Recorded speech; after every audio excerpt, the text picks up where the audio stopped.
Hello, everyone. I am Professor Shukla from New York. Can you please confirm that you can hear me? Somebody say yes on the call. Great, thank you. So welcome to SFS, the Global Surgical Network. And if you don't have the app, please download the app on the App Store and the Google Play Store. Sign up as a member, join this worldwide surgical community. You can also follow us on X at @4_surgeons and on LinkedIn, Surgeons for Surgeons. Today, it's been great to have this session. It's a unique session we are having. We are having a non-surgeon speak to us, but it's great to introduce Ashwin Mushran. He's an actor, a voice artist, and a founder, an acclaimed actor. He is the founder of the $1 Million Presence, and he's going to speak to us about the power of presence, communicating with clarity and authority. A session I'm really personally looking forward to hearing, listening, learning, and then, of course, asking questions to Ashwin. He's been very kind when I reached out to him and I told him that this is a global platform for surgeons, and would you be able to help us with improving our communication in various settings? And he had no hesitation in saying yes. So as an intro, I have a short video which actually gives us the expanse of what Ashwin's work is. And, he's gone on to do so many other things and more things after this. But I'm just going to play this short video before I introduce him in person. I'm Ashwin Mushran, your Chief Trolling Officer, and kindly note, it's chief, not cheap.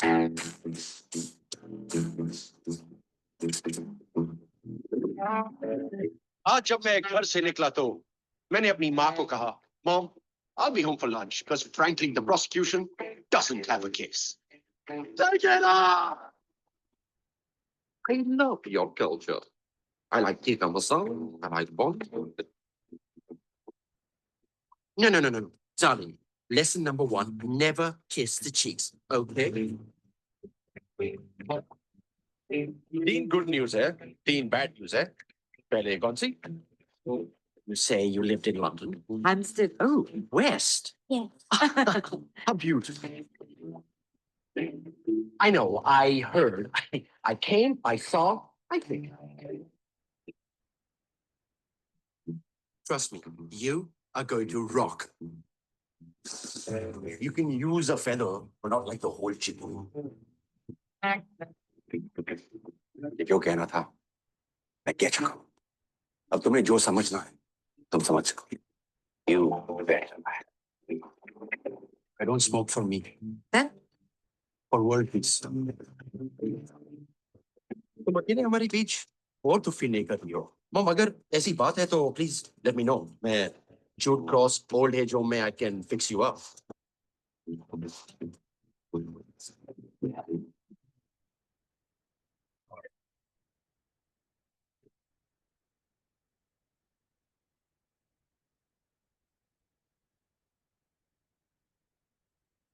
That's amazing. And these are Ashwin's contacts, but I will put this up again at the end of the session. So with that, I'd like to welcome Ashwin. If you can please show yourself. Thank you so much. Welcome Parul said just appear on screen magically. So I did. Yes. No, it's such a pleasure to welcome you. Thank you so much for doing Thank you. this. And, I'll stop talking if you want to have a few words of your intro before I introduce your presentation. Sure, absolutely. First of all, thank you for making your time on a Sunday morning, evening, afternoon, wherever you are in the world. Truly appreciate that you are here to listen to me. I hope what I say will be of value to you. In case you're all wondering, actor, voice artist, and now voice and body language, presentation, presence, where did that come from? COVID brought a fundamental shift into how I think. I think it brought a fundamental shift in ways that people didn't imagine, and we all started thinking differently. And at COVID, We all lost work. I had lost work. There was no film work, there was no voice work. So I built a voiceover studio at home. And that's the journey, that's the first steps that brought me to what I'm doing right now. Through building my own voiceover studio at home, I did audio engineering courses. I really learned the power of reaching out with my voice. Earlier, I used to go into studios, just record and just leave here. It was just me in my own booth that I'd built and reaching people all around the globe, doing voiceovers, reaching them with my voice. And I did think, is there more to this? And I had a friend who was doing voice coaching. I saw him putting up posts and I reached out to him and I said, what exactly is it you're doing? Could I learn this from you? And he laughed and he said, what am I going to teach you? You've been an actor for 20 years. You've been a voice artist for 20 years. What are you going to learn? I said, I think you're doing something different. And I started learning the science and psychology behind voice and body language from him. And while learning that, he in fact told me, Ashwin, I think you should become a trainer and a coach. So this is not going to be me teaching you how to do something differently. This is going to be me teaching you how to teach this. So that's where my journey went from acting to voice, which I'm still doing. I'm still an actor. I'm still shooting. I'm still doing voiceovers. But 20 years of performance has allowed me to now teach the same things that I used in movies, that I used in voiceovers, that I used in stage. Teach it to people to tell them, hey, you can apply this in your personal and professional lives as well, not just for us who are professional performers, professional actors. You can do this as well. And that's why I started the $1 Million Presence Program, so that I could help people become the best versions of themselves, both visually and vocally. That's great. As surgeons, we speak with patients, we speak with families, we also speak at conferences, etc. And I Right. just felt that it would be amazing for us to, learn some of it. I would also like you to critique my opening statements today, my presence. I want to learn that. So, we'll come to that. But this is Sure. good. Welcome. And if you want to please start your presentation. Once you're done, I'll have some questions. We'll take questions from our audience. This is a great opportunity for them to speak with you directly. Is that okay? Yes, that's absolutely fine. I'm going to start talking first about an Yes. area that really interests me, and then that will lead to the short presentation that I have. But what I want to talk about today is called the 4 channels of communication. Understanding the 4 different branches, the 4 different parts of communication. And it is something I teach to people. It is something I have an extreme interest in. And today I have adapted this for the medical industry so that everybody who's watching can apply it within their own work areas, within their own work lives. As surgeons, you already know this, to everybody who is listening right now. The success of a procedure is not only in the technique, but also in how clearly the entire team understands you. And this would apply, I'm sure, to any team position. But in the medical profession, clarity or not being clear can cost lives as well. A single unclear instruction in the operation theater can create confusion. And the same applies when you speak to patients, peers, or you present research. I want you all to think about presence. That presence is about more than words. It's about how people feel when you speak. Now, I'll mention the 4 channels of communication.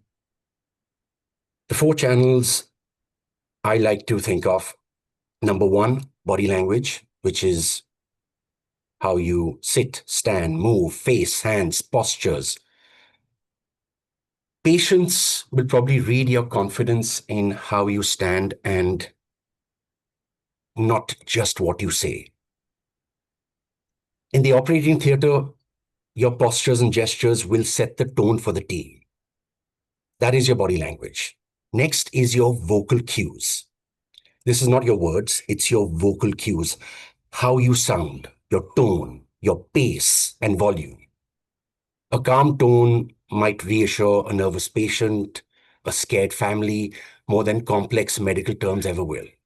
And in a case discussion, using a downward inflection lands your point with authority. Then there is verbal cues, the actual words you choose. There's a famous quote or a saying in the communication world that communication is 7% the words you speak, 38% your tonality, the emotions under your words, and 55% your body language. So if you look at this, out of these three, the words you actually say are the least percentage. Verbal cues are the words you choose. And me, as a medical consumer, because that's who I am, I go to a hospital. I believe people going into hospitals don't need jargon. They need clarity. Your peers will probably need precision. The right words help you frame arguments in research and presentations. Number 4 is your visual signals. Your dress, your suit, your coat, your shoes, how you look, what you're wearing, your attire, your grooming and presence speak. They speak before you say a word. They say things to people before even one word is spoken. All these signal authority instantly, the way you carry yourself. When all 4 channels align, you're trusted. When they conflict, people doubt you, even if your logic is sound. Now, there are 2 dimensions patients and peers judge you on. Warmth. Do you mean well? Patients and colleagues must feel your empathy and intent. I believe that. Capability. Can you deliver? Your skill and authority must be clear in your presence. And together, warmth and capability form the lens through which every patient and peer will see you. There are 4 quadrants of presence. Number 1, there's high warmth, high capability. This is the area where you are trusted, respected, admired. This is the charismatic sweet spot, what people call charisma. Second, high warmth and low capability. You're liked, but not taken seriously. Third, low warmth, high capability. You're respected for your skill, but you're not trusted. You're seen as cold. And low warmth and low capability, the spot that no one should aspire to be in. The low warmth and low capability space is where you are ignored and dismissed by people. Now, how does this apply to you? Let's say there's a patient pre-op. In a situation like that, you would probably require to show warmth first, then capability, because a patient will want assurance. They'll be scared. So they will need your warmth first. With a medical board or a research panel, they will want to see your capability first, but you should never lose your warmth. With peers in surgery, there should be both in balance, because you need trust and authority in equal measure. The trick is to find the right balance. Too much capability without warmth, and people respect your skills but doubt your intent. Too much warmth and capability, if I can say, you watch all the movies, you watch the villains. Too much capability without warmth. If you see the villains are very good at doing their jobs, they kill people very easily, but they're never liked. So the too much capability without warmth, people will respect your skills, but they will doubt your intent. Too much warmth without capability, where you're too warm, you're too exuberant all the time, and you're not showing you're capable enough. People will like you. They probably want to spend some time with you, have a drink with you, but they don't fully trust you with responsibility. The skill is in adjusting the dials for your warmth and capability. If there's a crisis situation, that's when you have to raise your capability. Nobody's looking at your warmth then. They just want to see something done, the problem solved at that time.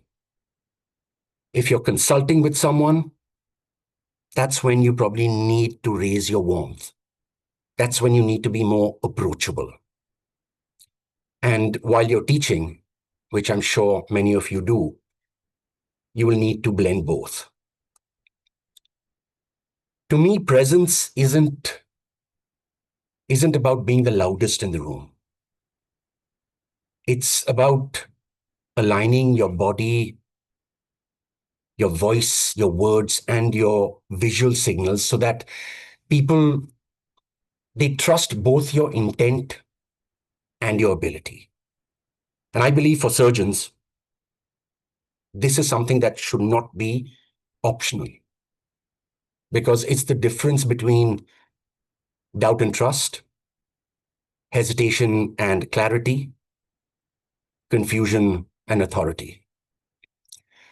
I'm going to tell you about 3 hospital visits that I had over a period of time that have always remained in my head. The first one, my wife had non-Hodgkin's lymphoma. This was around 12, 13 years ago. She's absolutely fine now. Remission for a long time, all okay. And we went through months of chemotherapy. When I say we went through, she went through. Of course, I was with her. And around 3 months of radiation. Apart from us being positive, I think one of the main reasons we got through this was because of her doctor. It was a Dr. Advani, who was a specialist in this field, and he was so positive. He always said that, don't worry, you will fix this. I could sense the empathy from him every time. There was never a coldness. There was never, I'm good at what I do, you'll be fixed. Don't ask me anymore. He cared. And I believe that made a difference to my wife's mental health as well at that time. Because cancer is such a big word. As soon as you hear it, as soon as you've been told it, as soon as you've been diagnosed with it, it does things to your head. So Dr. Advani, I think, was instrumental in helping her get through this and curing it. The second incident is when my mother was visiting Goa. We were on holiday and she had a fall, a really bad one. We didn't know what it was. We took her to the closest hospital. It was a perfectly decent hospital. They did their tests. The tests came back. They said, look, your mother's broken her hip. We'll have to admit her immediately, and this is going to require surgery. We would recommend do it out here because to take her somewhere else will be an issue. This was around 1 o'clock, 2 in the morning. And at the emergency, the doctor there and at the desk, they said, sir, look, we know you're tired. We're going to admit your mother, get a room for her. Why don't you come back tomorrow morning and get all the payments done then? And that was such a nice thing to say, hey, look, the money doesn't really matter. We know you're going to pay it, but we understand that she needs care right now. It's late at night. Why don't you go, come back? We'll sort out anything. Of course, they knew that my mother was not going to be able to run away with a broken hip. So she was definitely there. And if I cared for my mother, I would be back in the morning. But it was such a lovely thing to hear. And it made such a difference. We had the operation done there as well. We didn't go anywhere. Everything turned out fine. My mother was okay. The third incident, and this is the one that's going to be a little bit different. I got an infection, I would say, in an unmentionable area. And I was in trouble. There was nobody at home. My wife was away. My in-laws were not around. My sister was not there. So I went to the hospital myself. I went to the ER. They looked at me. The urologist came in. He had a look. And then I was told, you need a Doppler test. So I was in pain. I was in real pain then. And I'm someone who hardly goes to hospitals, who's hardly been in the hospital system at all, though many people around me have. So they laid me out on the gurney and they rushed me off to where they do the Doppler test. But as they were rolling me down the corridor, there was a woman with a credit card machine running at the side of me saying, sir, you need to make your payment. You need to make your payment. You need to make your payment right now. I'm in pain and I'm trying to take my card out. And while it's running, they didn't even say stop the gurney, make the payment. This was all done while they were rolling me to the Doppler test. I never went back to that hospital again, even though it was 10 minutes away from me. I felt no need to. Something like this could have been done later. I felt the empathy was missing out there. And I do understand, I do know all of you are so qualified. When Parul first asked me to do this, I'm like, what am I going to tell these people? They know so much more than me. He said, no, just come on. Talk about what you know. And sometimes I think empathy is missing from the communication space within the medical industry. Because almost everybody walks, unless it's a birth, everybody walks in with fear, not a fear of doctors, just fear of what a test might come up with, what they might be told, a fear that they're being told that they have to be admitted. I don't want to sound pessimistic to all of you, and that's why I had given you two very positive stories and the one negative story. I'm still fine. Everything was okay with me. It's just that I never wanted to go back to that hospital again. But the other ones, I do go back to. Because they showed that they cared. I wanted to present what I have for you today from what I was saying, the power of first impressions. And you as doctors, yes, you know everybody around you, but you are probably being the first impression to hundreds of people through your day, through your week. It is a constant cycle. And I want you to be aware of this. So if it's okay, Parul, can I share my Please. screen? Please. 1 second, Thank you. hold on. Thank you very much for listening to that. Where is it? Okay. Let me just put it into present mode.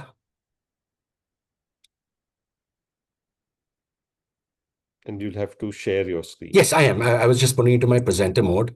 Yeah, thank you. On the platform that I use to put my PPTs together.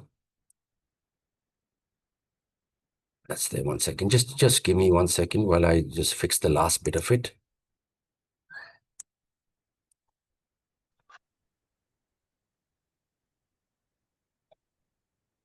Okay, is that clear now? Yes, we can see your slides. Thank you. Yeah, you can see that. Thank you very much. The world we live in with regards to digital presence, I think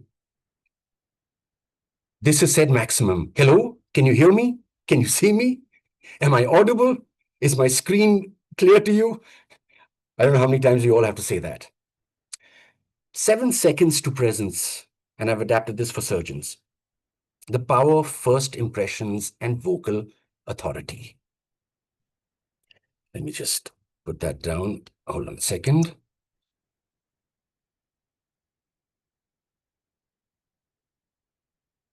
Okay, 1 second. Why do I say 7 seconds? Again, within the communication space, and this is not theory, it's fact.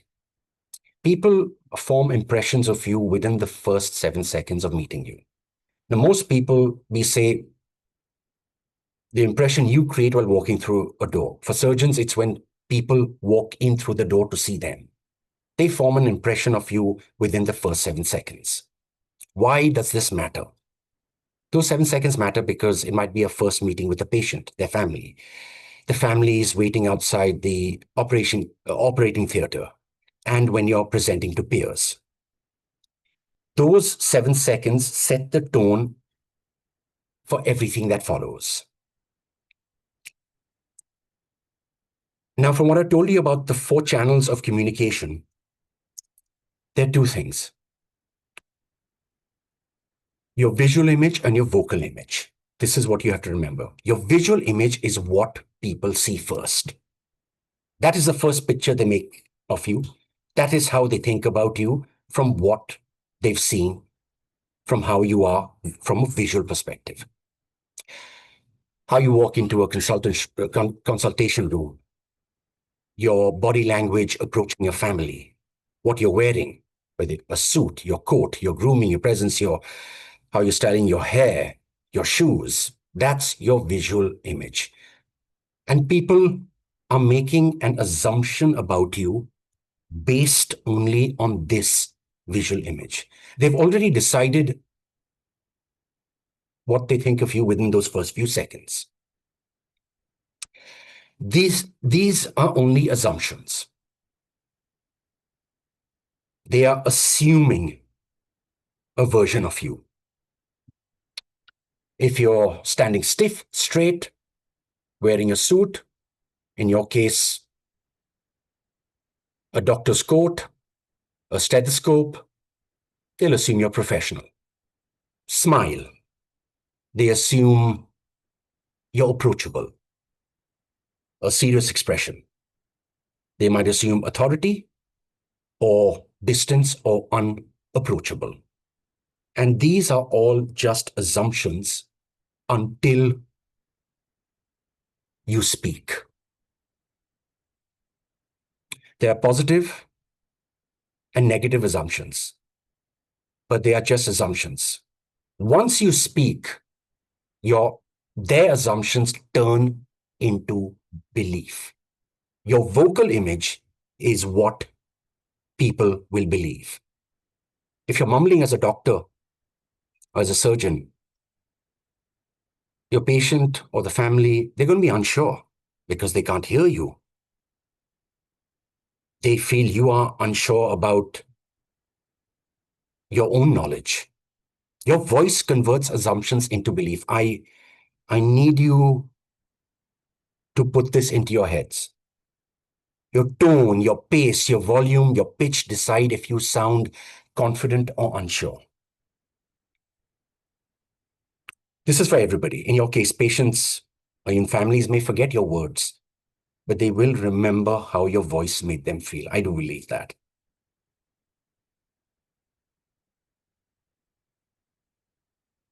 Once you've spoken, you cannot take that back. Because people now believe who you are. It doesn't matter how you are dressed. They will remember how you spoke. And I like to say, you can buy your visual image. You can buy the expensive watch. You can buy the expensive belt. You can buy the expensive shoes. You can buy the best clothes. You can buy the jewelry. You can buy how your hair is cut. But you can't buy your voice. What you do with it has to be learned. That is not something you can buy because it is something that is always and always has been inside you and a part of who you are. That is not a bought entity or a bought product.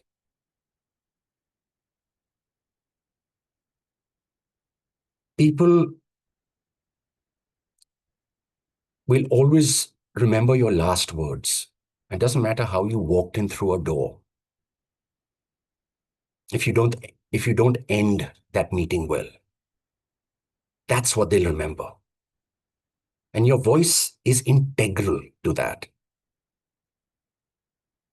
And when I say voice, it doesn't matter whether you're slightly different pitch, whether you're a low speaker, whether you're a high speaker, everybody's different. This is not about being a professional voice person, a voice actor, voice artist, a singer. This is just about being able to use the tool that you've been given, a tool that's been part of you all your life, to use it effectively, to change how people perceive you. Now, why would voice matter in a medical scenario, in the medical industry? Why would it matter for you as a surgeon? Because your tone carries emotion before meaning even comes out.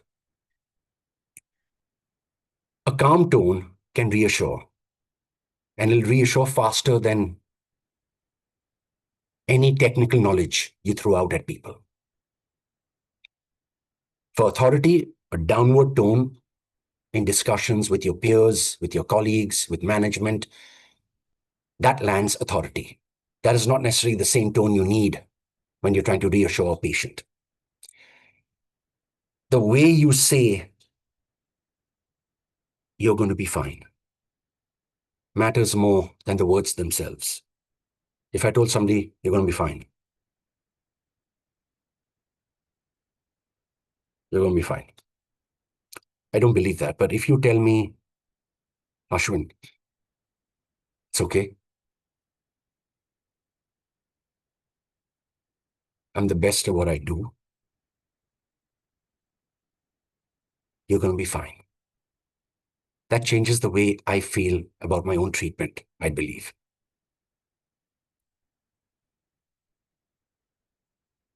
So I thought I'd tell you about some common vocal traps that we all fall into. And this applies to everybody. How you want to apply it to your industry, that is up to you. These are universal. The upward inflection, where you end your statement sentences with a question mark. People hear that as uncertainty. If I introduce myself as, I'm Ashwin Mushran, and I'm an actor and a communication coach, people will think, well, he's not sure about what he does. And this upward inflection makes you sound unsure, probably in case discussions with patients, with families. So that's where you have to make sure it's removed. We are all volume faders. A lot of us end our sentences, we start strong, but we end our sentences on a downward pitch. So we start strong and end down. We should always aim to end our strong points up. There's a great exercise called the volume anchoring exercise, where if you take a paragraph, you take 2-3 sentences, make sure that the beginning and end is at the same volume. So you say the entire sentence at the same volume, just like I'm doing right now. I'm keeping the same volume till I finish. So I've ended strongly. And the more you practice that, the more you're able to finish strongly.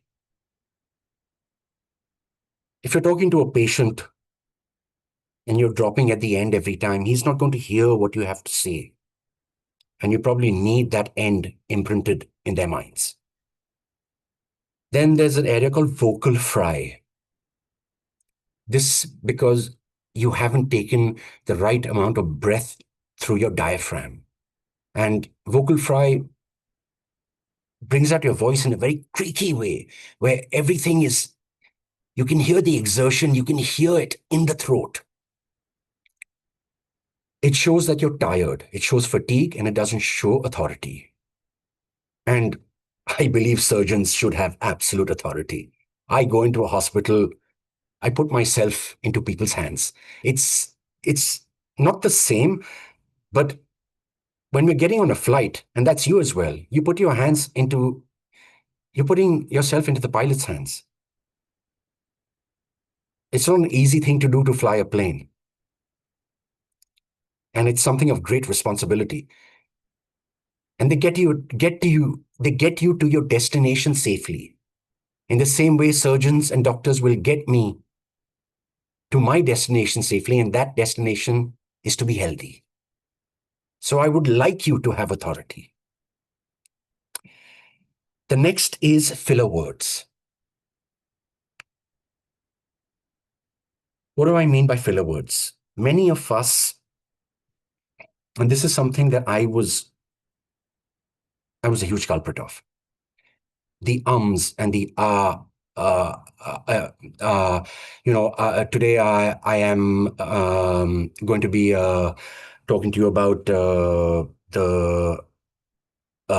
4 channels of communication, and you're going to say, my God, this is going to be a painful talk. It's going to be a really long one. You need to start removing filler words from your talking. Take them out completely. They weaken your credibility. How do you take these out? Because that's probably what you're thinking. You do this by learning to pause. You've said something important. Pause. Take 1 second, take 2 seconds. It may seem awkward to you, but it won't to the other person. If you're saying things, and I'm going to say like because I have to say it, things like, so, and yeah, and take a breath in through your nose then. Just go and speak. That silence is more powerful than putting in these words. And it makes such a huge difference. So I would say the best way to target filler word elimination is by pausing. If you're going, pause. If you're saying like, and, but too many times, take a breath in through your nose. And this also allows you, if you're in a presentation, if you're at a conference, if you're at a forum,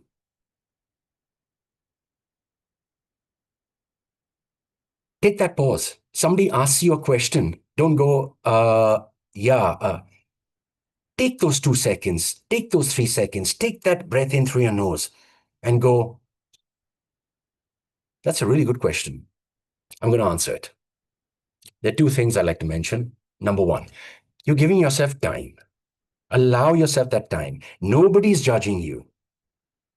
But if you're going through all these filler words and you've got too many of them, people will switch off. You're doing this so that people can process information. The next one is rushing your speech. It'll probably confuse juniors. Probably this happens in a hierarchy, people below you, and you start saying things fast and they are not processing what you're saying. They may not say anything to you, they'll just nod. And they've not got anything of that. And this can cost at a hospital. Somebody not taking instructions in a hospital, in an operating theater, is going to cost you. So be clear with your instructions. Bring out clarity. You have all the information. Articulate it. You have something important to say. Slow your speech down. Slow it down for emphasis. Nobody's going to say, oh man, he's speaking so slow. Nobody's going to be doing that. And then there are going to be the times when you'll speak faster. So you have to give instructions. Don't rush. And if you're speaking to people with maybe less knowledge than you, as you go up the ladder as surgeons, you're going to be better and better. You're going to know your field better. You're going to know your specialization better. But those people 10, 15 years below you are not. So understand that they also may need the help processing what you have to say. Allow them to process your knowledge. And then we come to volume imbalance. What happens is most of us are conditioned to speak in a certain way our entire lives. Our natural voice was probably when we were 4 or 5 years old, where we spoke so freely. I look at my daughter now. She's 6 years old. And I just see how free she is with her hands, with her speaking. Nobody's telling her not to. I definitely try not to because I'm working in this space. And it's probably a good thing I'm doing this now. And she's 6 years old. 10 years ago, if I was the dad then, I would have said, don't do that, don't do this, don't say, don't shout. I don't do much of that at all. I let her be. I let her be because I learned from her as well. Your volume imbalance also shows a lack of authority and lack of credibility. If you're too soft, people will, again, they'll think that you're not sure of what you're saying. You're not certain. There's a lack of confidence. If you're too loud, then they'll perceive you as aggressive. So I want you to go back after today, look at these things, think of this. I think you'll have access to the recordings as well. I don't expect you to apply all of these immediately. Apply one. See the difference it makes. Apply the one that matters to you. Somebody else will be different. You will be different. Apply the point that matters to you and see if it makes a difference. Give it a week. If you are a person with many filler words, I don't say eliminate them completely. Try taking them out. Then we come to the vocal archetypes. From this, I want to lead to this. What are the vocal archetypes within a hospital setting, within the medical setting? Now that I mentioned what I did before this should make sense to you. Think of your voice like a surgical tool or like a car with gears. The right instrument for the right procedure. You can be 4 different kinds of people at any given point of time. And all of you are one of these right now. All of you listening and watching right now are one of these. Can you be more of these in the same day, in the same speech? There's the motivator, the one who inspires the juniors, who motivates the teams. Then there's the educator, who teaches a measured pace, who presents data. That's the educator, giving you information, allowing you to process the information. Then there's the coach, instructions, emergencies, getting things done. That's not motivation. You're getting things done right now. That's the coach. You'll be speaking in a very direct manner so that the information is processed very fast and it's applied immediately. That is what the coach is there for. And finally, there's the friend. This is for connection, for warmth. You'll need to be the friend to reassure families, to reassure a scared patient, to even reassure a medical intern who's just joined from medical school, who's starting his journey, and you've forgotten that you were this person 25 years ago. That's how you started. But 25 years later, you're not, because you're so good at what you do.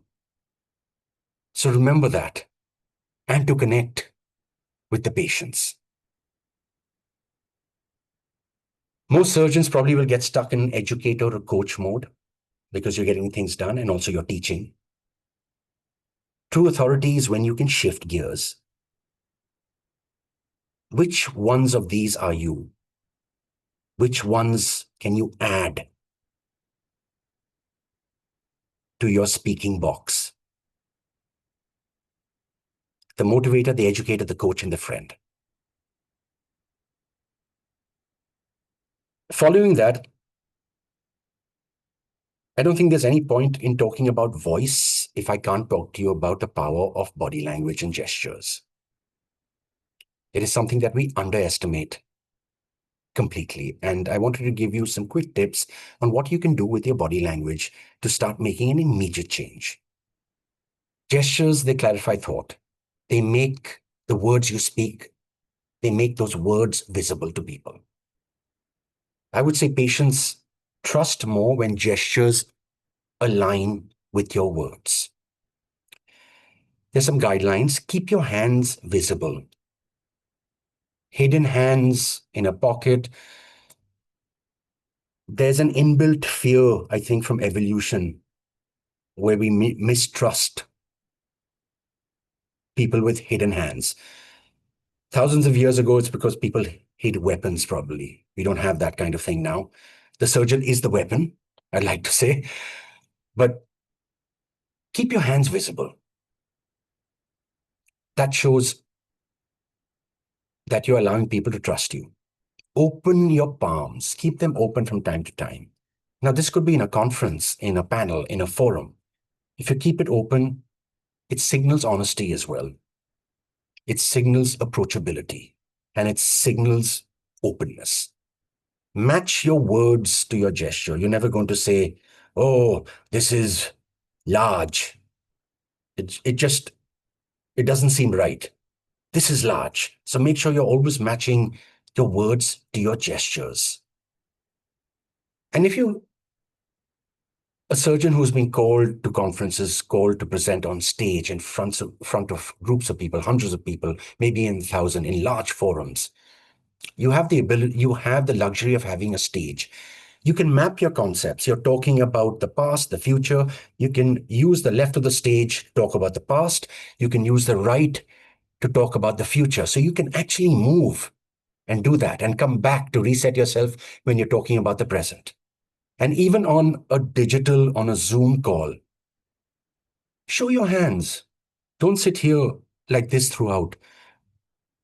If I don't use my hands while speaking, I don't have the energy. I don't have the energy to change the way I speak.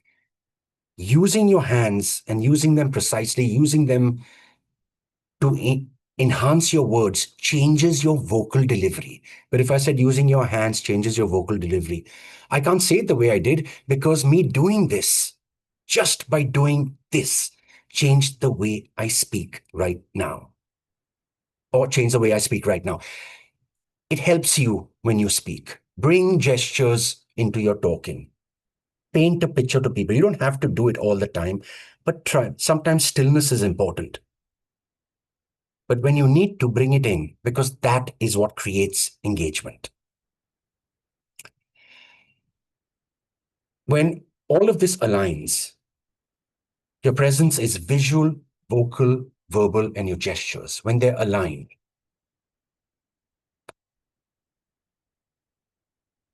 that is when you're seen at your best. Your warmth shows intent that you care. Your capability shows delivery that you can perform. And going back to the 4 channels of communication, I believe patients, peers, families, management, they must see both.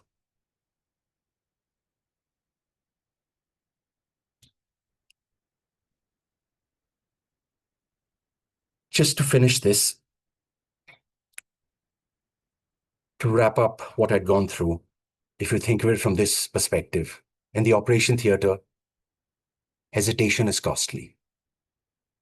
In consultations with families, with patients, confusion is costly. And if you're in a conference, a lack of clarity would be costly.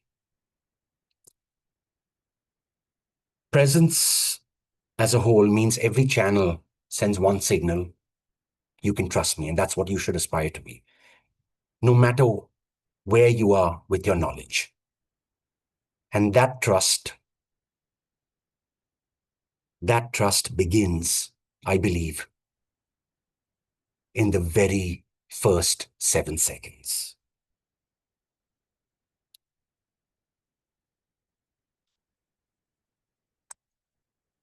And that's the presentation. Let me just stop the sharing. So that's what I had to present to you today.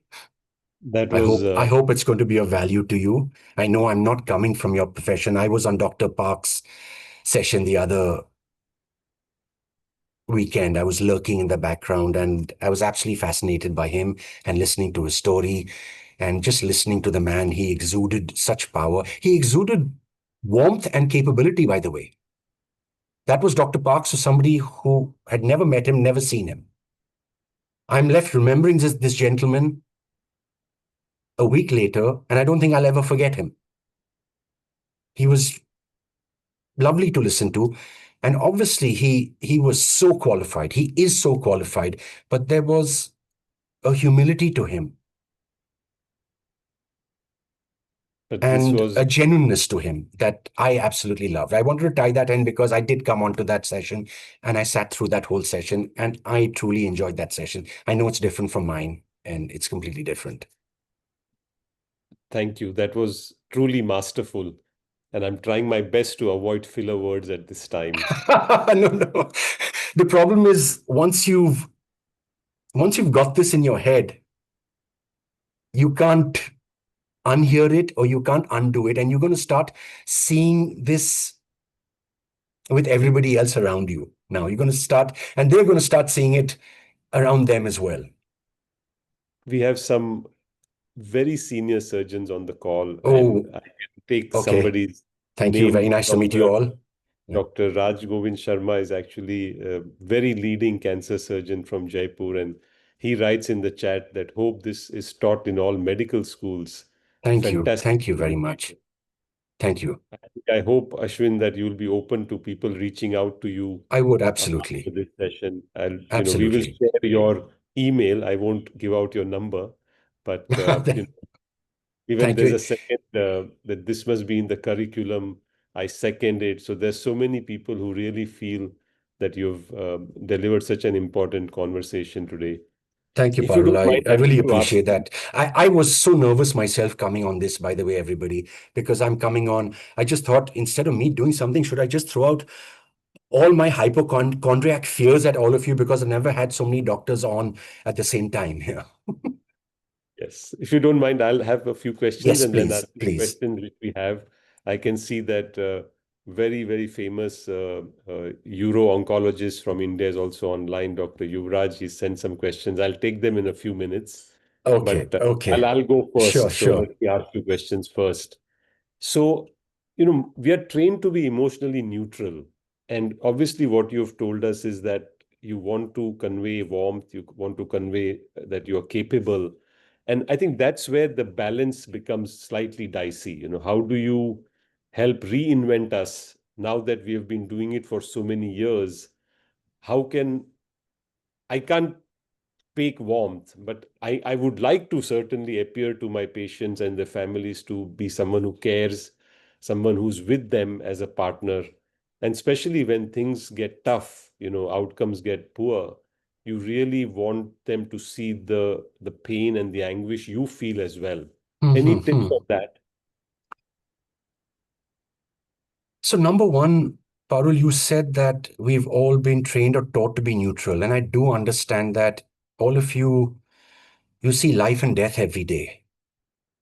And maybe you put a block to yourselves. I understand that because you see a lot of pain. You see a lot of joy, happiness, and pain probably in the same day. And that must be so difficult. But if you can learn to listen to the person in front of you and learn to adapt to their needs, that's where you can work out how to bring the warmth or the capability, I believe, would already be there. When are the times that you need to be warm? If you're seeing fear on a patient's face,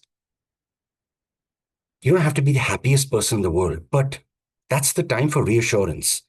And maybe some of you have been doing this for so long that you've just become neutral or oblivious to it.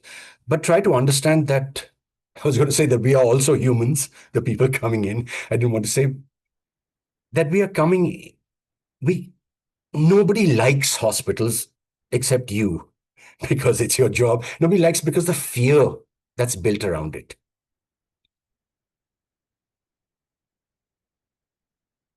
And if you see that, if you read those signals, this is not just about you learning to communicate. It's also you learning to pick up other people's feelings, to pick up the energy that they're giving to you. So maybe take that pause and have a look at who you're talking to. Yes, if you get somebody aggressive, and what do? You're like, I'm getting this done. I don't have time to talk to you. This is happening, whether you like it or not. That's different.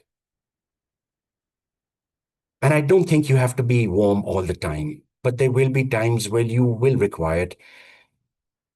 So give yourself some space and give yourself some time. I know you do this day in, day out. You probably have the same consultations 10 times, 15 times a day. But adapt to the person in front of you. Adapt to their body language. Adapt. If someone is soft-spoken, then you're not going to be talking to them like this. They're going to go mirror their body language, maybe. Mirror what you're getting from them. If they're slightly soft-spoken, you also speak to them a little bit softly as well. If they're a loud person, you can also talk back. Yeah, listen, I know exactly what you're saying. But if somebody's loud, and then you as the doctor, you're like, yeah, I understand. I get it. Yeah. That's also going to leave that person saying, I'm not sure this doctor knows what he's doing. And the strange thing today, second opinions are not just done with another doctor. Second opinions are done with people just typing and saying, I want a second opinion from AI. I want a second opinion from this medical site. More people do that than actually going to another doctor. So allow your responses to come from the other person. Start trying to read the other. I know you're doing this again and again and again, but give that a thought and look how the other person is and speak to them the same way that they are speaking to you. Unless someone's being truly aggressive, then you have to go into, then you go into an authority mode, which is now is not the time. This can be taken up somewhere else. I need to save someone's life. Do you want your wife dead or do you want your wife alive? I want her alive. Great. I got to do what I got to do. Right. Or husband or whoever it is. While we have all the surgeons online, is there like a 1 or 2 minute exercise you can do to improve our presence? I'm sure we can't see them, but can somebody do something right now as they're listening to you to improve their presence? Because this is, we are all living in an online world, and you said that, use your hands, make sure I try to look at the camera. Okay, so you're talking about, that's great. Thanks a lot for that, Parul. With regards to gestures, you have a zone of influence to everyone watching and listening. And in the world we live in today, I follow some doctors online. They're putting their things on Instagram. It's out there. I follow them. They're very good. at what they do and you follow them, you should also aspire to put your brand out for yourselves. So there's so much misinformation in the age of the biggest information bank, in the age of the biggest information bank that humans can possibly have from the internet. I think it is the worst time for misinformation. You are doctors, you are scientists. I believe your knowledge should be out there. So you should put your brand out on Instagram. You should put it out there. You should start recording videos talking about what you know so you can fight all those people putting out that terrible information that they put out. There are more of those than you who should be out there. And that means that you should be getting comfortable with the camera. It shouldn't be an enemy to you. The camera should be a friend. I want you to think of gesturing as a zone of influence from your forehead to your navel. All your gestures should be in this area. Think you have a box, an imaginary box, it's in front of you. Practice talking around that box. This box is always there, and you are speaking around that box. You can eventually go into the one-handed gestures when you want to make a point. If you feel that you're having difficulty do that, just hold something in your hand. So then you will only move one hand. Hold a glass of water, hold a bottle, you'll use that one hand. So think you have an imaginary box here. Your gesture should be around that box. Up here, no. Down here shows low authority. This is where the impact comes from. And if you're recording yourself, people are going to ask you to record yourself for a video, for a forum, for an event. Start working on your hands, because the more you use this, and you are people who are data-driven. Surgeons are precise. So you have to use your hands for that precision as well. Practice around this imaginary box. That allows you more to do and enhances your speech as well. If I move this, I speak in a certain way. If I move it like this, I'm going to speak lower. Then I can go high. It helps you speak better. It doesn't mean that you're flapping your hands all the time. But this is the area that shows control. So that's one of the first things that you can do, is start learning to use your hands more when you're talking. It adds to your words, and you can't fake the gesturing. You can fake the words sometimes. You can't fake the gesturing. You add that, it's going to be of immense help. Next is one more thing I'm going to give you. Think of your voice, it's like a light bulb. It's what I do as an actor as well. I can be on stage, I can do a stage whisper, and I can be heard right at the end. But I'm whispering. And when I'm shouting, I don't sound aggressive. Think that your voice is a light bulb.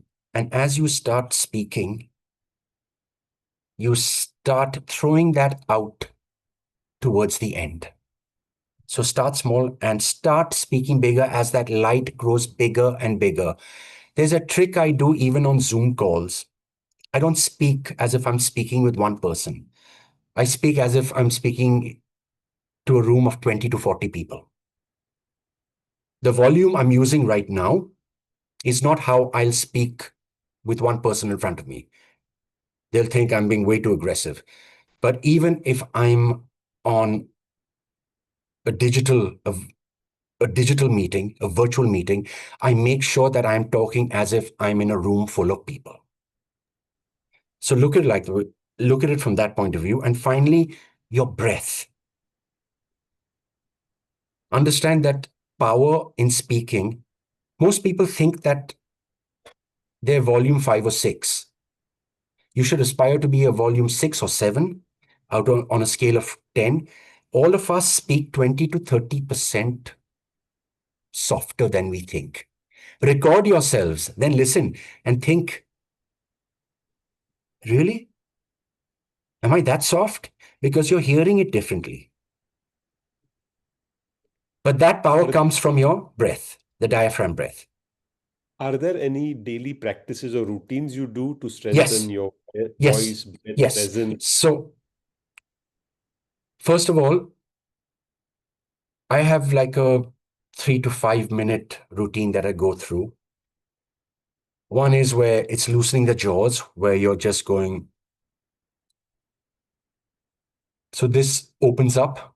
It's like a yawn. And then you let it out finally with a. That allows your voice to come out. Then your muscles in your mouth, where bop, bop, bop, bop. This takes just between 3 to 5 minutes. Then there's something called lip trills, where I used to let the muscles relax, which is just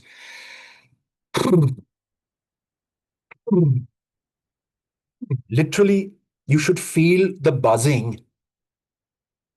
You should feel the buzzing on your nose. And I do this before I do voice work. I do voiceovers, even for shooting.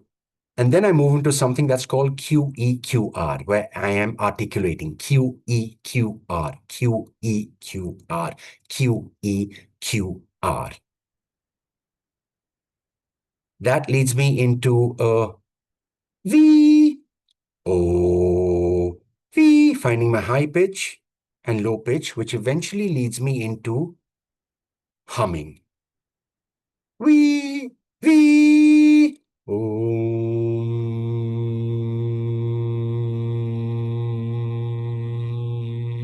And that gives me the stamina to speak. Eventually, you go into a little more complex breathing exercises called the 4-4-4 box breathing exercise and the 4-7-8 breathing exercise, where if you practice just for 2 minutes in the day, just for 2 minutes, you do this for 5 minutes, it gives you power. Your breath comes not from your chest, but from your belly. So when you breathe, it should be a where your belly breath is coming. And that's what gives you the power to speak for a longer period of time. And if you do these things, if you want, Parul, I can put this down. You want a document? I can send it to you. Anybody wants it, they're welcome to have it. That's great. I'm going to take some questions we have. So, Dr. Yuvraj, who is a urologist specializing in cancer, prostate cancer, he's a robotic surgeon. He's saying that when he speaks with patients and relatives about cancer, it clearly raises uncomfortable questions, especially if you're talking of limited lifespan, etc. There are also patients, especially in India, we do have a problem where relatives don't want you to tell the patient that this is the outcome or a poor outcome. And how can a doctor lie to them? I know this is not something which is easy to answer, but are there ways in a storytelling manner where this could be explained in a nuanced manner? What would be the art of storytelling in the situation like this? With regards to an art of storytelling for situations like that, you will have to bring up previous experiences. You would have to do that. And experiences which have been positive as well. But to make people understand that, yes, this is serious, but you have to put yourself into our hands where we can do the best we can do. But you have to tap into what has gone on in your life as a surgeon. Bring up those stories. Bring up the incident. There's a framework where you do the incident. Then you're bringing in something called the VAKS, which is the visual, the auditory, the kinesthetic, the sensory. So you paint a picture to a person. And finally, you say, and the reason why I'm telling you this. So if you bring it towards the end, if you start your story, you explain to somebody why they should do something. You're telling them somebody's walked in. I don't know now who this patient is. I don't know what exactly has gone with regards to the patient's history right now, but I'm going to access my history of working with other patients. If I'm going to take them through 2 or 3 minutes explaining what I do and why it works, you have to reassure them. Cancer may be a terrible word, but you still have to give hope. Now, I don't know in this case, are you telling somebody there's no hope, or is it just generally somebody who is literally afraid that he or she have heard the word cancer? Yes, what I'll try to do is let me try to Can I? add. Yes, Yeah, I'm going to please. try and add. So I can Dr. understand the Yuvraj. context, because Yeah, it wouldn't be fair for me to say or to give any advice without understanding the context of where this is coming from. sure. Dr. Yuvraj, you're on the call. You can unmute yourself. Please go ahead. Speak with Ashwin directly. Yeah, Hi, Dr. Yuvraj. Thank you so hi, much. Yeah. hi. No, thank you so much, and I think it's wonderful information what we got today. See, many times it happens in the clinic that patients mm, generally they ask for the prognosis and they ask for the staging, and with empathy we tell them that this is the thing what you are supposed to. But even then, they feel very uncomfortable to listen that it is a stage 4, and very uncomfortable to accept that and if I say that everything will be all right, somewhere back of the mind, even I am lying it, right? Not always it will be all right. So although we say that okay, we have to try and see how it happens, but many of the people won't accept it. They say everybody wants, so everything will be cured. That is the word they want. That is a in a difficult situation we will be in front of the patient. So at that time, I don't know what to do, what to tell. So many times it happens. So there's a reason I thought this is the ideal platform to ask you this. Okay, now I get it. So somebody is coming like that. Yes. Number one, they're probably not listening to you because they did not hear from you what they wanted to hear. Yeah. Right? That is not what they wanted to hear. And when you say it's going to be all right, and they say something like, but no, other people die, it's not going to be all right. You can always Yes. go, you do know, oh, look, I am the best at what I do. You are in good hands. I cannot promise you the outcome, but I will promise you that you are going to get the best care possible. Yeah. Right. I don't see any other way of bringing this to them. Would you not want me as a doctor? Would you want to go to someone else? I'm putting that as a question, but if you really are as good at what you do, you are in the best possible hands. And we will have to take it step by step. I cannot promise you, or you're saying you're going to be all right, and you go, no, you will be all right. Because I have done this with so many people. It's what Dr. Advani did with my wife as well. He told her, you're going to be all right. And he said, I have cured. He told her, if you had to get cancer, this is probably the best cancer you got. Yeah. She had non-Hodgkin's lymphoma. Yeah. And he told her, he said, and he's standing there happy saying, this is great. And we're like, what do you mean it's great? She has cancer. He's like, no, this is great. It's non-Hodgkin's lymphoma. He said, we're going to fix this. I've never seen such delight on a doctor's face on a cancer diagnosis. Yeah. Maybe if it was the other Hodgkin's, the virulent one, that's the really bad one. But in this case, he was smiling. And to us, we were like, why? But that eventually became infectious because his positivity, his smiling was, guys, I'll fix this. And we said, okay, fine. Tell us what to do.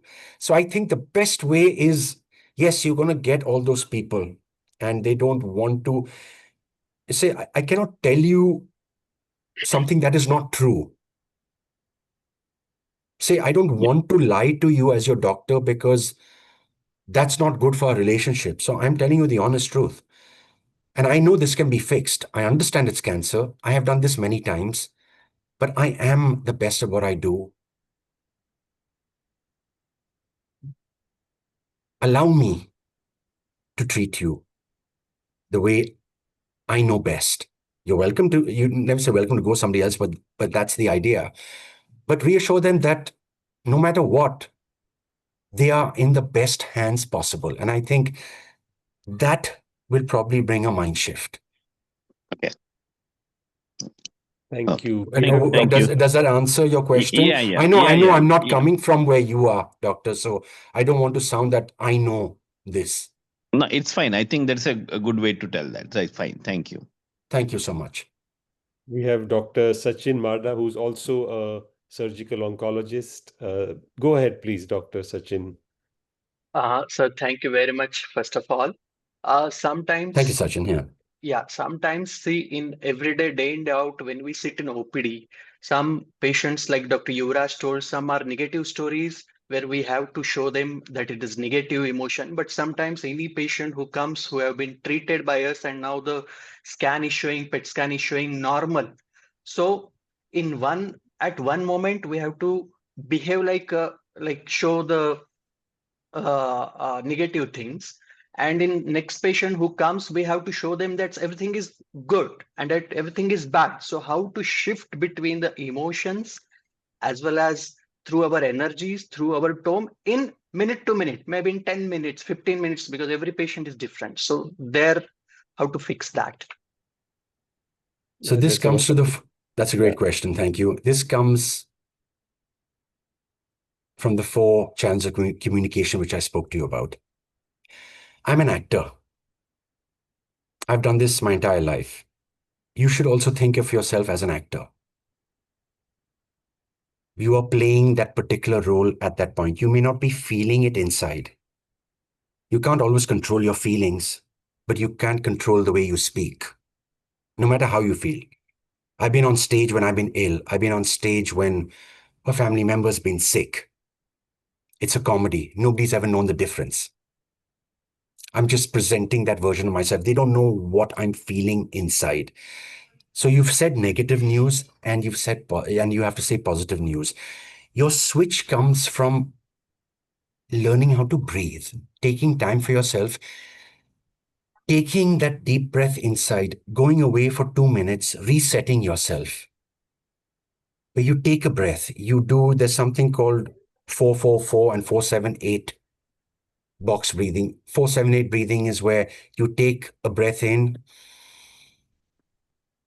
you hold it for 4 counts, you hold it for 7 counts, and you let it go for 8 counts. You do this 5 or 6 times, it centers you and it calms you. You will have to do that to become the next person you are. To understand that I've just given some really happy news, but now it's some positive news. So you've gone in somewhere warm, and now you're not going in cold, but you're going in measured and controlled to the person with the bad news. But you don't go in looking like that straight away because they're just going to see you go, what's happened? You walk in, can I talk to you? I need to talk to you about something. I need you to sit down. I need you to hear this. To understand, let them hear what you have to say. But for you in between, learn to breathe correctly. Just that one breath before you step into a room allows you to reset yourself.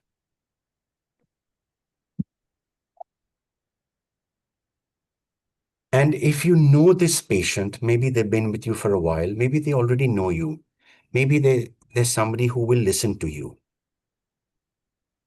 I don't know what kind of patience it is, but you have to give yourself space in between those times from the good news and the bad news, which means you have to give yourself 2 or 3 minutes to yourself before you do that. You can't go in straight away from the good news to the bad news. That is incredibly difficult. But if you give yourself 2 minutes in between that, where you allow yourself a little reflection for yourself, allow yourself to breathe a little, to center yourself, ground yourself and go, okay, I got to go in and I got to tell them this. Yeah, thank you. It is something that I know you've got to give bad news more often than not. And I wouldn't know how that feels. And I do respect and admire all of you for having to do that all the time. But give your jobs are very high pressure and sometimes thankless because people don't appreciate maybe what the surgeons have done sometimes. Maybe they don't appreciate that. I'm somebody who does because I know what goes into it. Give yourself the breathing space in between the positive and the negative news, even if that takes 5 minutes to yourself. Allow yourself to reset every time you have to do something like this. You're human. Thank Yes. you. Thank you, Dr. Sachin. Before I go to Dr. Nitin Jain, hey, I thought this was only for surgeons. We have a non-medico on the call, but anyway, we'll take the question. I was a Uh, non-medical last time. It's okay. I didn't yeah. ask any questions. So Kishore says, I'm in the business world, and there are people who raise the temperature in a conversation instantly, especially if they're senior to you. Any tips, body language, voice, how do you react to it if that happened? So sudden raise in temperature, it could happen in the surgical world as well. Don't With say, your don't say anything. patients, When, with when patients. that, yes, when that happens, don't speak for a few seconds. Don't speak. Let what just happened, let the other person feel what happened as well. If somebody has raised your voice to you, pause. Don't say anything back for a little while. Pause for a little longer as well. And then when you speak, don't speak loudly. You can always say, would you mind telling me that again? I wasn't sure, wasn't completely clear about what you said. And maybe this time they'll say it softer to you. But any time that happens, it's the pause that is magical. Don't say anything at all when those voices are raised. It also, it not confuses other people, but even other people suddenly realize, oh my God, did I shout just now? Did I say something? If somebody shouted at me, and this may happen on set as it doesn't happen so much. It happened when I was younger, even in the movie industry. I didn't say anything to them. I just looked at them because the look was me saying, did you really say that to me? Or you could tell somebody, could you repeat that? Just what you just said. Could you, and literally the second time around, the person may not want to say it. That's allowing you control. And then you don't raise your voice. And that's where the downward inflection comes in. You ask any exercises, anything important, anything you think of importance, as importance, or as important.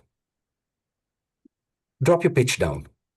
Drop your pitch down for authority, for finality, for clarity, for confidence. So I don't know if this answers your question, but if it gets heated and it's directed at you, don't say anything, and that silence will speak louder than the volume you were spoken at. And it will be heard around the room. This is not to embarrass the other person. This is for your own respect.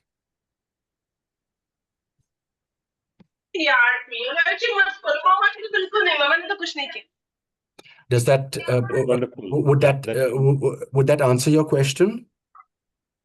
Yes, we haven't allowed Kishore to speak Oh, because he's not.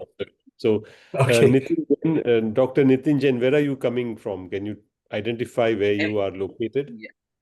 I am from Mumbai, sir. Hi, Okay, Nitin. go How are ahead. you doing? Hi. Very nice perspective to communication of a doctor. Sir, I have couple of questions. So, when is there any tip to read how patient is reading your communication, or if impression is made in 7 seconds, that's full and final. And second, sir, we get patients of all temperament. This situation is very common in ICU patient where Yes. we will have group of people with different temperament. Few will understand in 5 minutes, and few will not understand even after 30 minutes. So in that period, so our even our body language and tone, everything changes according to the person who whom we are speaking. So how do we deal with these two situations? So can I just have you say what is the first situation? I think I've got the second one, but I wasn't too clear about the first situation. So first, it means is there any way means to make out how patient is reading me as a consultant in my clinic, or uh, my communication skills, or what impression he makes in 7 seconds, then that is full and final. Is there any Mm, tips to Okay, improve so upon that? Because s- every new patient will teach me something else. So how do we improve upon that and take a clue from reading of the patients? so number one, that 7 seconds, I wouldn't say should be final, but the way you speak, that forms a final opinion. So I always say speak with clarity, speak with intent, speak with confidence, be clear about the information you are giving your patient. And if you are clear about that, to them, they will feel that you are in complete control. Whether it means you have to slow down how you speak, sometimes you will possibly, in many cases, have to slow your speech down, articulate yourself. I'm not talking about accents here. I'm not talking about the languages you speak. I'm talking about to get your message across to somebody, you have to slow yourself down. So make sure what you say is processed by them, and only move on when you understand, you see a recognition in them that they're processing this. If you're going through everything one by one, next thing, they've not even processed number one, and you're on number six, whatever it is you're telling them. So take your time while you're explaining something. Take your time, and they will be left that you are somebody who knows what he's doing, that you're somebody who is credible, and that you are somebody in control, and they'd be happy to put their lives into your hands. Would that answer the first part?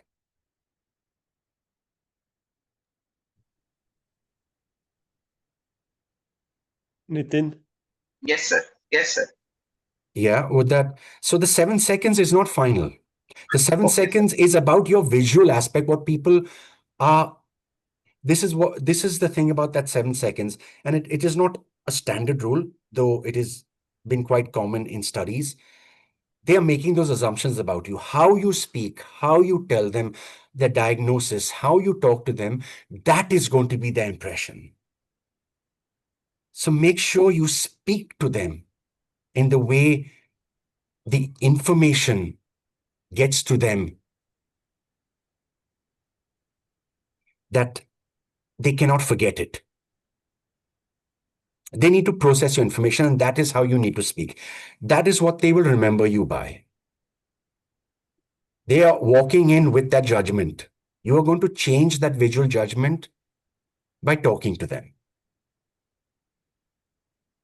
And that means being measured and in control. And the second one you said was the aggressive patients, was it? No, in a group No, of sir. when you meet relatives outside the intensive care, for example, there are some individuals who get it much sooner than maybe some other relative of the patient, Right. and there could be different types of reactions they give you.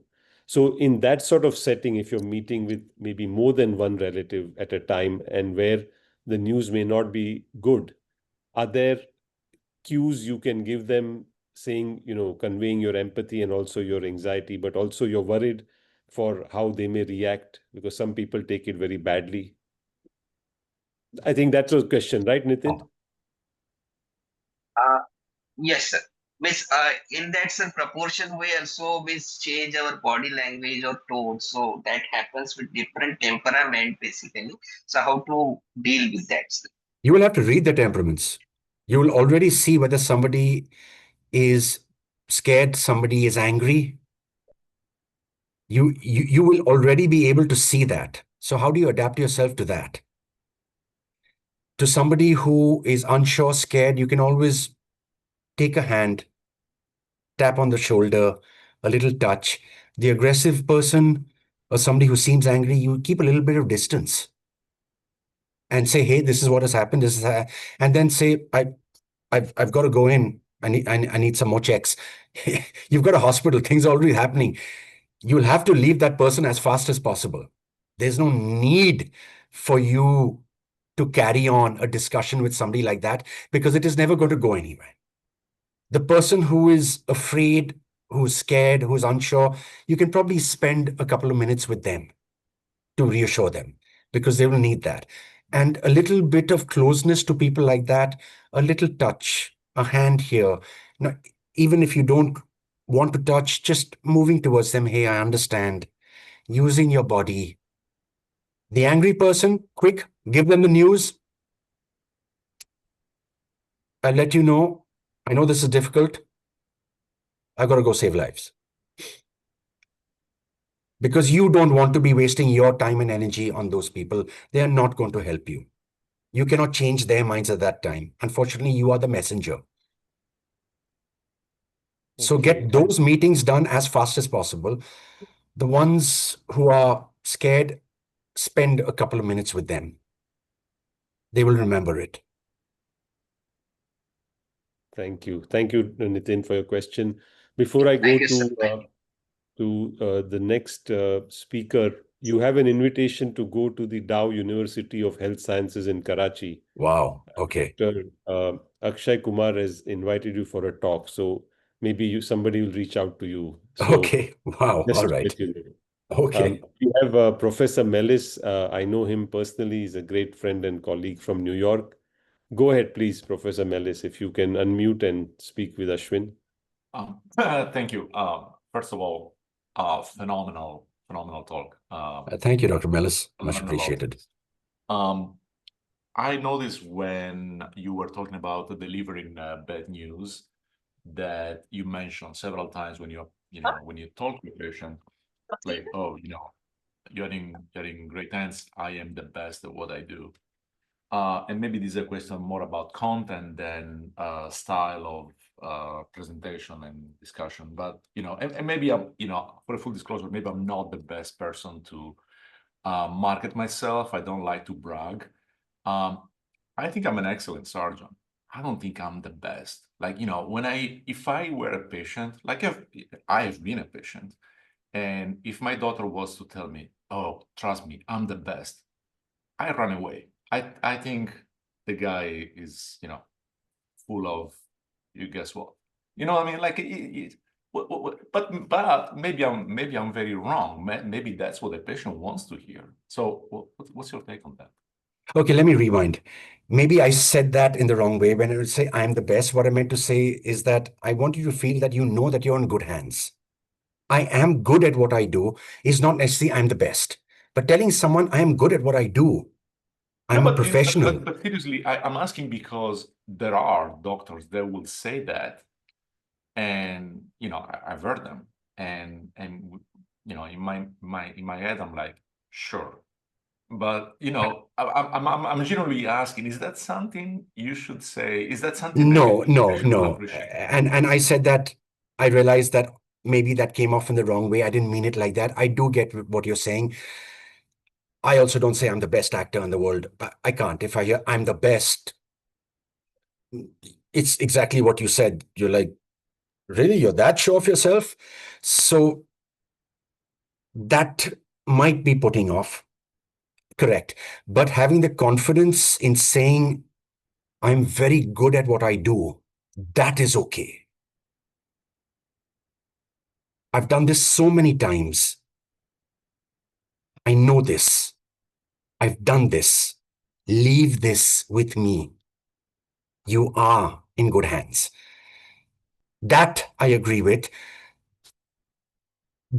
I'm the best, yes, that sounds arrogant. And I realize I probably didn't put that in the best context when I mentioned it. So thank you for bringing that up. I would also back away from somebody who said that, because too much confidence is also not believable. Okay. Would that answer it? No, of course, no. I was genuinely curious because No, maybe I have been wrong my whole life. You know what I mean? Like, most of the time we don't have context. Like, we don't know how we don't really know how the people we talk to feel about what we say, right? I mean, we can only assume. So I think you can just reassure them that you are a professional. And that's why they're here. Okay. This is what I do. Let me help you. And then saying, I am good at what I do, that's okay. You're not saying you're the best. You're just saying, I'm good at what I do. That's great. Great question. I think that's all right. I think that's okay. Yeah, thank you, Dr. Mellis. We have Rakesh Rao. Rakesh, where are you joining us from? Can you unmute yourself? Rakesh is a friend of mine. Rakesh is living in Goa. He's a surgeon. Yes. Yeah. Hi, Ashwin. I How are said you? Rakesh, he was going to say Goa. I'm just going to say, I know. I said Rakesh the link. Yeah. Yes. How are you doing? I'm good, All good, Rakesh. Ashwin? Yeah. Cool. Hey, so you know that I work in Martinsburg, a very, very tough place to be a surgeon, mostly because of the different accents just get convoluted, and it's tough to throw a message across. So my problem, which I feel these days, is whenever I go back and talk to the surgical team, let's say if I give them a command, some of them are like trivial commands, like basic stuff, like, hey, I don't want him to, let's say, take Motrin after 8 p.m. in the night or something like that. It's not like something serious. But I feel that my commands are getting skipped. They don't register properly, or they just construed into something else. Like, it just makes my job a little bit tougher. So, like a general post-op instruction at a specific point, it just gets skipped. So I don't want to raise my voice on the staff or make a bold statement out of respect to the nurses. But sometimes, without any disrespect or disregard to my command in the team, I feel they miss out a few key points. So my question to you will be, first of all, I've been very thankful for what you're doing. My specific question in this case is there any voice modulation technique or any other techniques which we can help? That's my first question. And then an immediate question will be, do you or will you be willing to help our community as surgeons, individually, to do a course or something like that, individually, strategically, those courses strategically directed to doctors or surgeons, tailored to our field, using Yes. our languages? So these are the two questions Yes. I have. Yeah, please. But tailored to that, of course, you also know that I have my one-on-one coaching. But if anything needs to be tailored for anybody, that can always be done, because the information is universal. How it is adapted, that is a different matter. So it is all about adapting the universal laws of communication. So yes, that can be done. There is no issue about that. It can always be adapted to any sector, because every sector, every industry is different. They will require different things with regards to how they communicate. With regards to what you said earlier, any exercises, I think all you have to do is, when you're speaking to people across different cultures, everybody has an accent. I have an accent to somebody in America. Somebody in America is an accent to me. Accent is a relative term. You have to speak slower. You have to speak slower, enunciate your words. That's why you do things like tongue twisters, so that you're always articulating. There's a great I was looking to see whether I had just one of those days when I needed a pen, and I think the pen has been removed from my desk. I've got something really small here, but the pen in the mouth, if you try reading with a pen in the mouth, read a full paragraph, you take it out, you'll find that you're speaking clearly as soon as you've done that. I wish I had the whole pen because it was just out here. Take a pen, put that in your mouth, read paragraphs, read for 30, 45 seconds, do that. You take it out, you will have better clarity.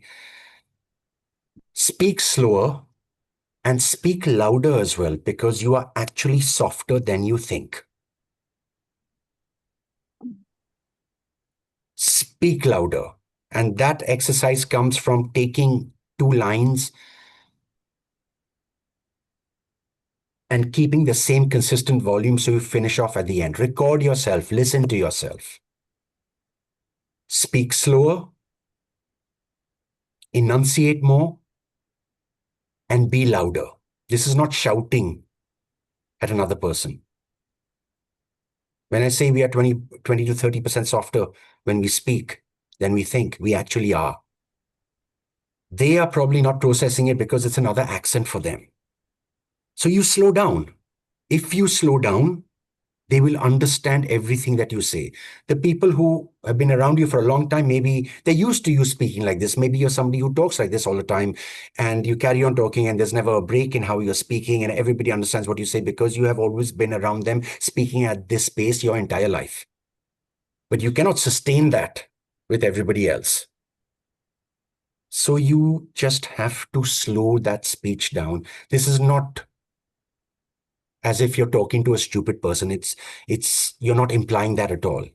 You're just saying, hey, there's this information that I want to convey to you, and I need you to listen to it. Slow down, raise that volume, and enunciate. And you can always finish with, can you repeat that to me?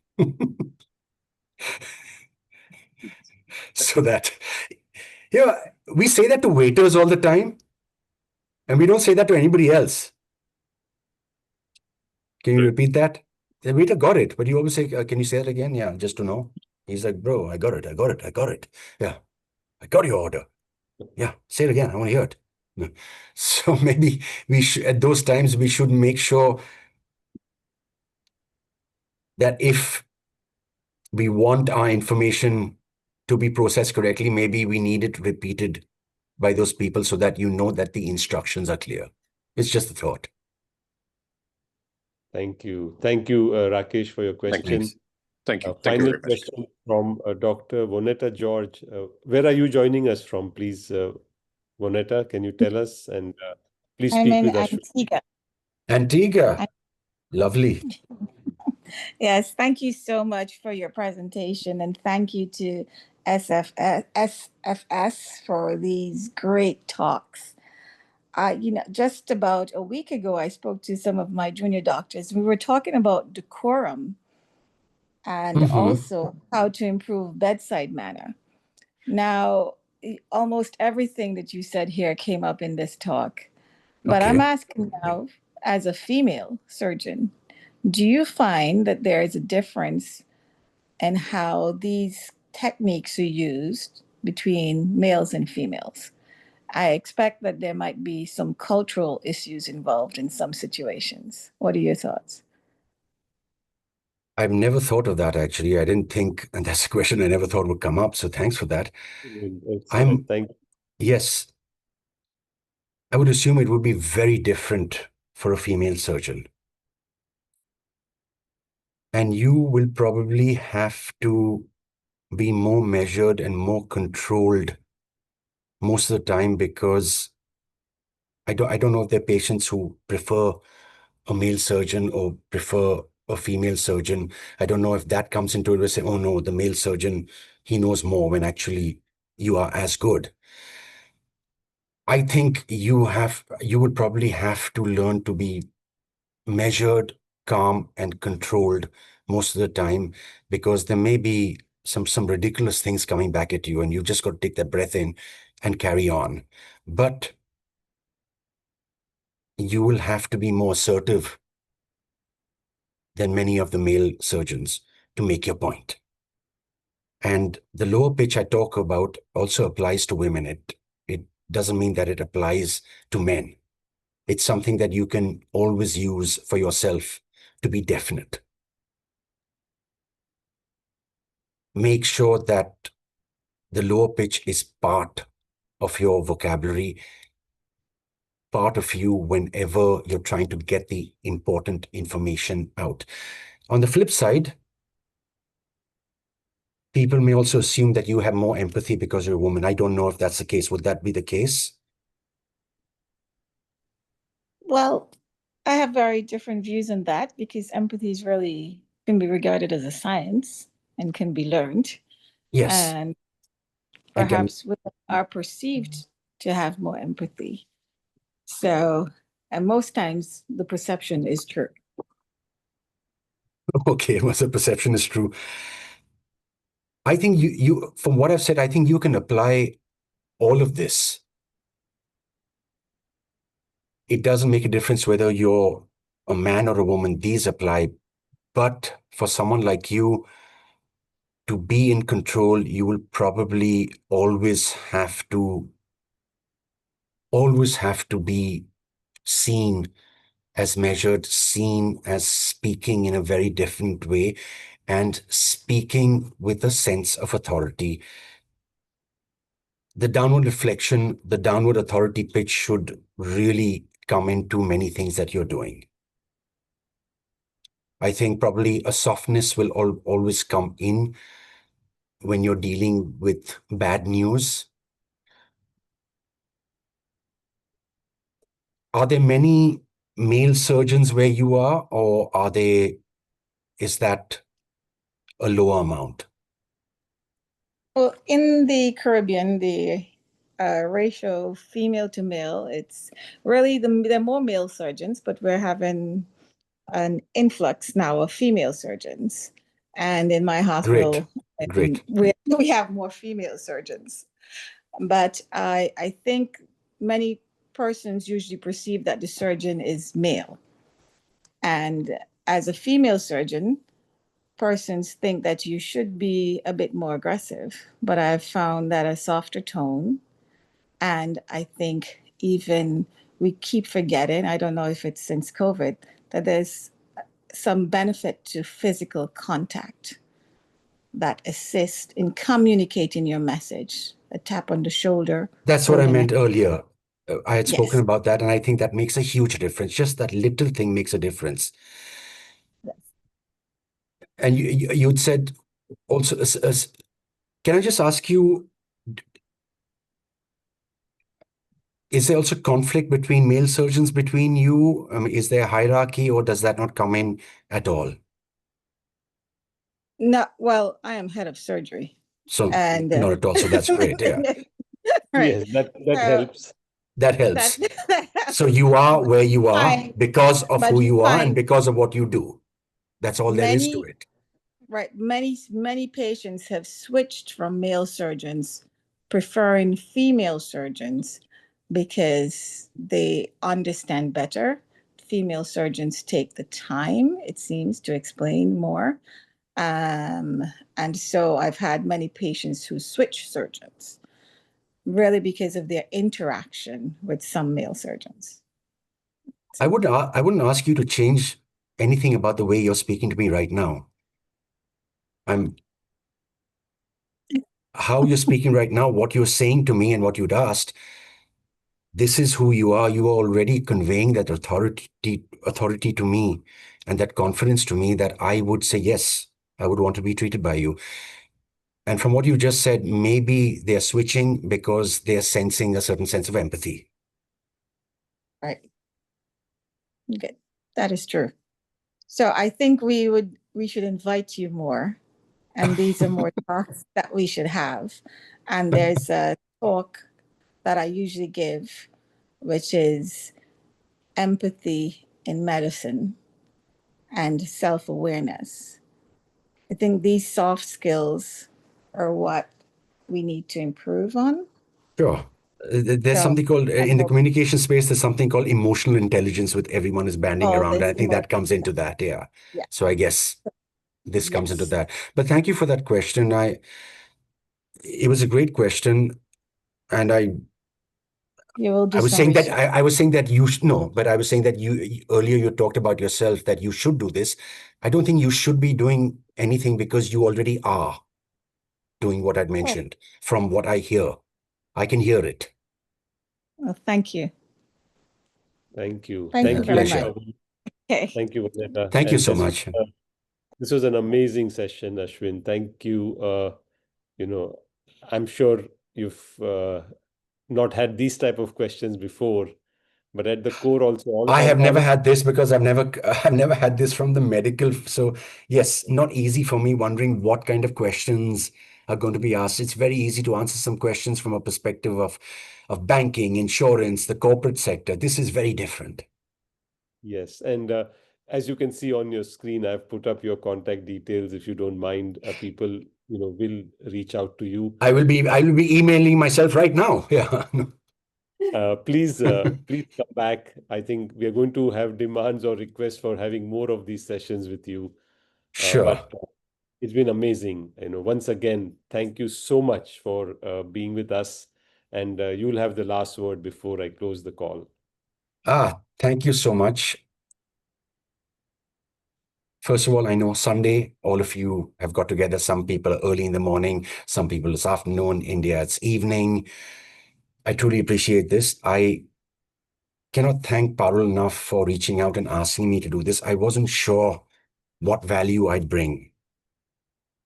I mentioned I was incredibly nervous because of who you all are, your knowledge, what you do, and I didn't know what I was going to bring to this. So I genuinely hope that you've taken away some things from a part of my life, from what I do. And if that helps you, great. That's all I'd wanted to do, to bring out the knowledge that I've been acquiring in the past 2-3 years. And now I am doing with people, and to bring it out to help anybody else, no matter what profession they're doing. But it's great to have so many of you doctors on, to see you and to have sat through this and to have listened to me. I truly appreciate this. When I started what I was doing, I didn't know that I was going to be speaking to so many people, and I'm starting to do that now. And I hope it makes a small difference to everyone, whether it's one thing they take away and it changes how they communicate. If that's all that happens, that would bring me joy. But thank you for listening. And thank you so much, Parul, for bringing me on. Thank you. Thank you very much. Have a great day, great evening. Bye-bye. Thanks. Yes, Parul. Bye.